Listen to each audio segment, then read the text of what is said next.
Friends, আমি মধুমিতা তোমাদের সামনে চলে এসেছি বিকেলের একটি স্ন্যাক্স বা টিফিনের রেসিপি নিয়ে। এটি বাচ্চা থেকে বয়স্ক সবারই খেতে খুব ভালো লাগবে। এখানে আমি নিয়েছি লাচ্চা সিমই, আর এখানে গাজর আর বিনস কুচোনো করা রয়েছে, একসাথে মিশিয়ে রেখেছি, একটু নুন মাখিয়ে রেখেছি যাতে নরম হয়ে থাকে। আর এখানে নিয়েছি বাদাম আর ঘি, নুন। কিন্তু তোমরা রেসিপিটা প্রথম থেকে শেষ অবধি দেখবে, রেসিপির শেষে একটি টুইস্ট আছে। এবার আমি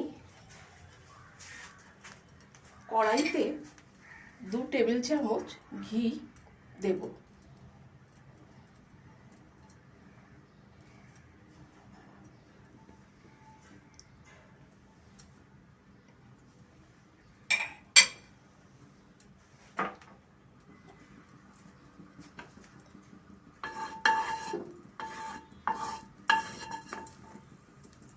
ঘিটা গরম হয়ে গেছে, সুন্দর গন্ধ বেরোচ্ছে।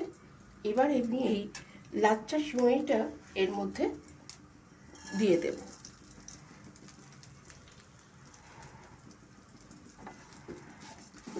দিয়ে একটু লাল করে এটি ভেজে তুলে নেব। এটি রেসিপিটা হলো লাচ্চা পোলাও। এটি বাচ্চাদেরও খেতে যেমন ভালো লাগবে, বড়দেরও খেতে তেমনই ভালো লাগবে।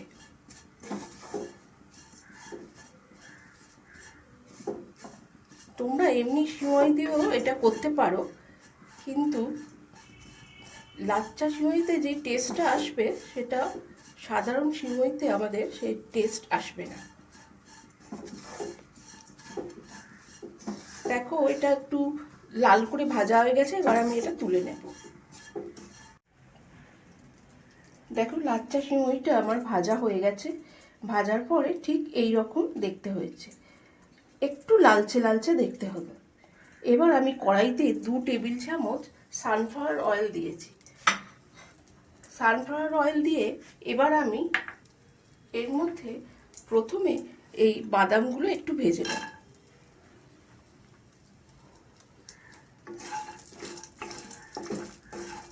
বাদামগুলো একটু সাধারণভাবে নাড়াচাড়া করে নিতে হবে, পুরোপুরি ভাজা নয়।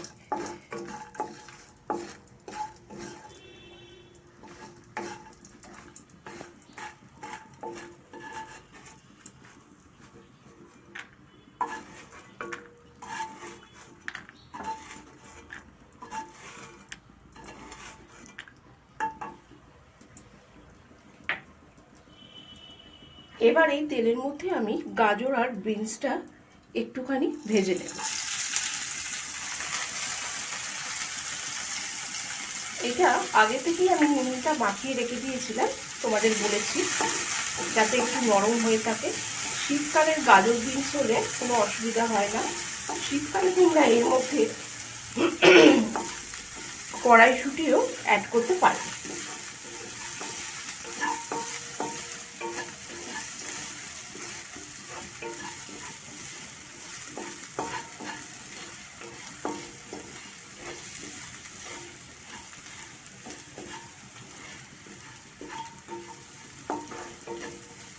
গাজর বিনসটা আমি একটু চাপা দিয়ে সেদ্ধ হতে দেব।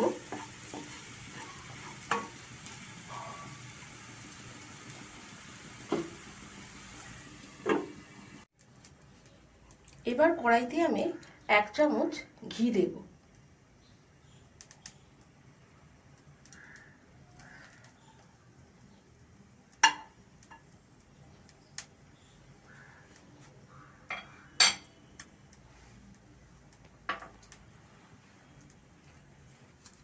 আর একটি তেজপাতা আর জিরে, আমি সামান্য জিরে আমি এর ফোড়নে দেব। তোমরা এখানে কারি পাতা আর সর্ষের ফোড়নও দিতে পারবে।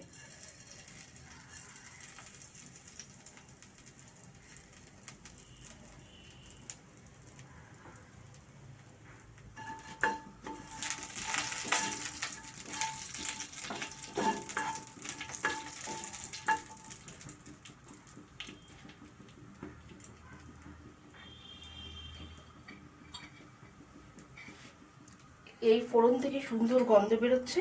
এবার আমি এই লাচ্চা সিমইটা এর মধ্যে দিয়ে দেব।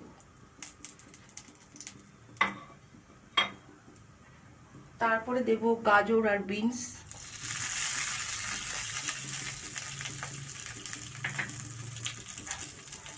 তারপরে দেব এই বাদাম।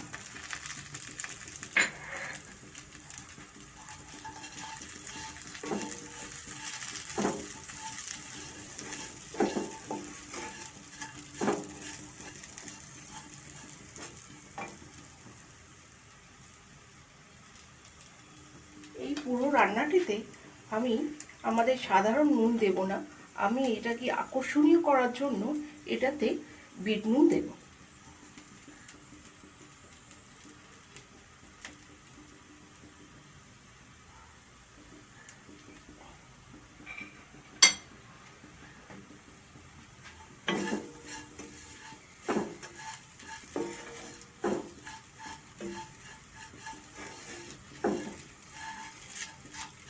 এটি রান্না করতে তোমাদের 10 মিনিট টাইম লাগবে, কিন্তু এতে খাওয়ার যেমন টেস্টিও লাগবে খেতে, তেমন লাচ্চা সিমইতে আয়রনের ভাগ বেশি থাকে বলে এটা খেলে ভিটামিনের ঘাটতিও মিটবে।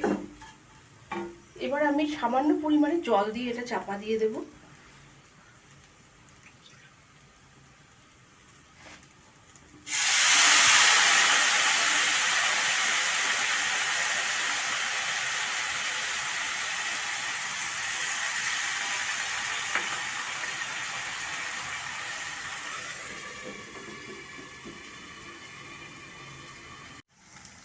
দেখো লাচ্চা সিমইটা আমাদের সেদ্ধ হয়ে গেছে, পোলাওটা অলমোস্ট তৈরি হয়ে গেছে, কিন্তু এটাকে আরো একটু আকর্ষণীয় করে তোলবার জন্য আমি প্লেটের মধ্যে এটি সার্ভ করে একটি জিনিস ওপর থেকে অ্যাড করব। আমি এই পোলাওটি এবার ডিশের মধ্যে তুলে নেব। দেখো এটা কিন্তু তেঁতুলের পাল্প নয়, এটা কিন্তু তেঁতুলের আচার। এই তেঁতুলের, এটা গুড় তেঁতুলের আচার। এবার এই আচারটি আমি এই সিমইয়ের ওপর দিয়ে দিয়ে দেব। তাতে এই সিমইটা খেতে ভীষণ ভীষণ টেস্টি হবে। রোজকার মতো আমি একই কথা বলি, যদি এই রান্নাটি তোমাদের পছন্দ হয় তবে চ্যানেলটিকে সাবস্ক্রাইব ও লাইক করবে।